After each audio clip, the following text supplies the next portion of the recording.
Rehefa avy ndresaka ny sehatry ny rano isika dia iresaka indray mahakasika ny sehatry ny angovo. Mihoatra ny 90 isan-jaton'ny malagasy no mbola mampiasa ny saribao sy ny kitay enti-mahandro ankehitriny. Fanamby lehibe ho an'i Madagasikara ny fanatrarana ny 50 isan-jaton'ny malagasy iroso amin'ny fampiasana ny angovo madio raha nambaran'ny ministry ny angovo sy ny akoranafo. Efa miroso ankehitriny ny fanapariahana ny fampiasana ny angovo madio ka anisan'ny manomboka amin'ny fampiarana izany ny faritra Anosy iarahana amin'ny fitondram-panjakana miasa amin'ny tsy miankina. Anjoniana Martina tatra andinjiny izay vaovao isika.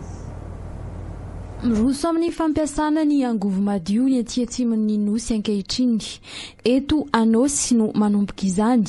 Izay faritra anisan'ny mampiasa betsaka ny saribao sy ny kitay amin'ny fandrahoana sakafo.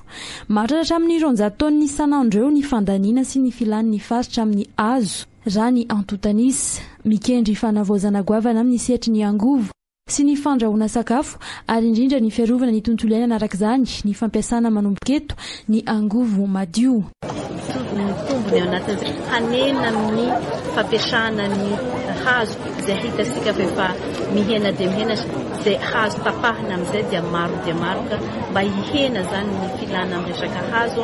Ijery ihany koa amin'ny afarany hoe hanangana orinasa izay ataoko hoe hanao an'izay hoe mety angovo hafa koa ny ampiasantsika amin'ny fatana amin'ny sisy. Ankohonana 86 ao amin'ny komini Sonerana no nisantarana tamin'ny fomba ofisialy ny fanomboana ny tetikasa mitondra ny anarana Manasoa.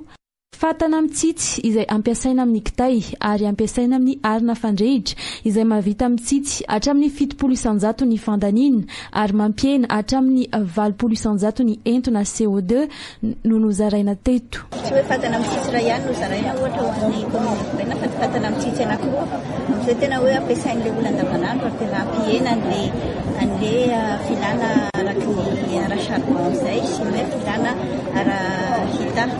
Andrana zany izao ataontsika izao hoe hatramin'ny farany volana novambra lohatretinay hoe tratra ny fizarana an'izay fatana 120 000 izay amin'ilay 90 000 ménage amin'ny distrika anankitelo.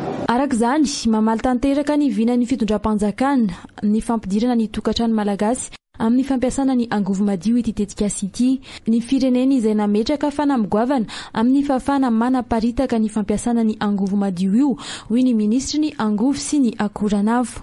Zava-dehibe satria anisany le tanjona lehibe apetrakitsika ao anatin'ilay atao hoe pacte énergétique national Madagasikara izay fanambara ho eny dia ny manenjehana an'ilay vina zany mba ho 50 isan-jaton'ny malagasy manerana ny Nosy no misitraka ny atao hoe cuisson propre na fandrahoan-tsakafo madio.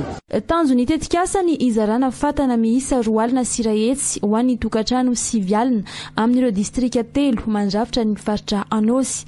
Tsy mijanona eo amin'ny fizarana ihany anefa fa misy ny fitarian-dalana atao ireo mpisitraka mba hitohizana izany ahafahana mahazo vokatra tsara eo amin'ny fiarovana ny tontolo iainana raha ny fanazavana.